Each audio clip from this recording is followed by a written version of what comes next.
Goals are major to a genuinely success-oriented person. Without them, you're just playing around. The difference between a goal-directed individual and someone without goals is like the difference between a Wimbledon champion and a kid batting a tennis ball around on a court with no net. No opponent to bring out the best in him, and no way of keeping score. Despite everything that's been written about the importance of goal setting, very few people actually put it into practice.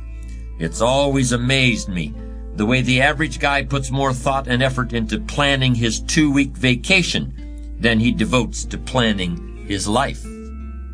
What's he taking a vacation from?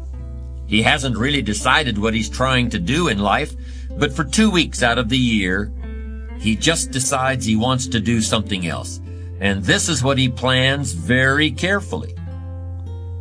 Challenge creates strong character, and goals represent challenge in its most positive form. Leaders have their personal goals clearly in focus, as well as the goals of the organization. In fact, one of the principal responsibilities of leadership is defining goals for the vast majority of people who aren't able to do it for themselves. Over the years, I've developed some ideas about effective goal setting, and I'd like to share those with you in a moment. And I also want to point out some traps of goal-directed behavior that aren't usually talked about, but that certainly ought to be. When I was a kid, I used to dream what it would be like to buy a ticket on a railroad train and just go someplace. I really didn't think about where I'd be going or how long it would take to get there. I just loved the idea of getting on the train and just letting it take me someplace. I guess there's still something appealing about that idea, but it's not really the way you want to live your life as a mature human being. When you grow up, you buy a ticket on a train or a plane because you want to go someplace, and you know exactly where you're going. You may have to change planes in a different city, your flight may be canceled, and you may have to switch to another flight. You may not feel like talking to the person seated next to you, but you will persist. You know where you're headed, and you're quite determined to get there. That's goal-directed behavior in its simplest form. There are short-term goals and long-term goals. Sometimes you're flying across the country, other times you're just walking down to the corner grocery store. Long-term goals are the equivalent of a major journey. When you reach the point where you've achieved your long-term goals, your life will be fundamentally changed, and the process of getting to that point will transform you into a stronger, wiser, higher-performing person than you are now. How can you identify your long-term goals? On a sheet of paper or in a notebook, write these 5 headings. Number 1, what do I want to do? Number 2, what do I want to be? Number 3, what do I want to see? Number 4, what do I want to have? And number 5, where do I want to go? Now, under each of these categories, write down several possible long-term goals. Be very relaxed about this. Just allow your mind to flow and come up with 3 to 6 ideas for each category. Don't worry about a lot of details at this point, and don't spend too much time describing a particular goal. In category number 1, for example, what do I want to do? Suppose you want to write a book about the history of your family, going back to the arrival of your great-grandparents in the United States. Just quickly jot down family history.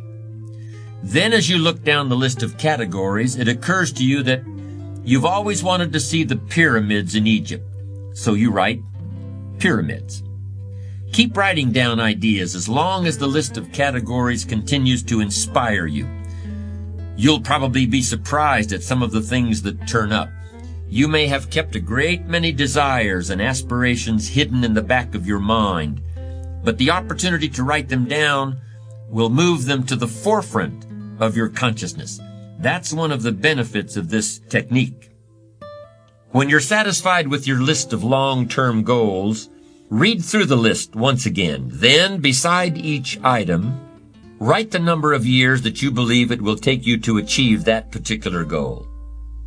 It's best to round off the numbers into 1 year, 3 year, 5 year, 10 year categories. For example, you may estimate that it will take you 10 years to research and write the book on your family history. But you'll need only 5 years to get yourself into a position where you can take a trip to the pyramids. Create a time frame like this for every one of your long-term goals. Immediate goals, those that will take less than a year to achieve, are important too, of course, and we'll deal with those separately in a moment. When you're finished entering your time frames, there should be a fairly balanced distribution of all your goals. If there are many 1- and 3-year objectives, but only a few in the 10-year category, maybe you need to think more about what you really want your life to add up to. What kind of life you really want to build over the long run. But if there's a preponderance of 10-year goals, and relatively few of the shorter-term variety, this may be an indication that you're putting things off, that you're focused too much on where you'll be at the end of the day and not enough on what you can accomplish right now. Keep working on your list, adding and subtracting goals with various time frames until you've created a more or less even distribution. Now comes the really challenging and interesting part. So far, you've just been adding things to the list, but now it's time to start making some selections. Now you're going to start asking yourself what's really important compared to what might just be sort of fun. Choose 4 goals from each of the 4 time frames, 1 year, 3 year, 5 year, and 10 year. Now you have 16 separate goals. So far, you've only referred to them in shorthand fashion, but now you're going to start seeing them very, very clearly in your mind's eye. You're going to see each goal just as if it were being realized this very minute. And you're going to write down a detailed description of exactly what you see. Do you intend to open a handmade furniture store in 3 years? What will the store look like from the street out front? Will there be gold leaf lettering on the windows? Or will there be a sign hanging over the door instead? How many square feet will the store contain? Will there be a showroom area for the furniture in front and a workspace in back?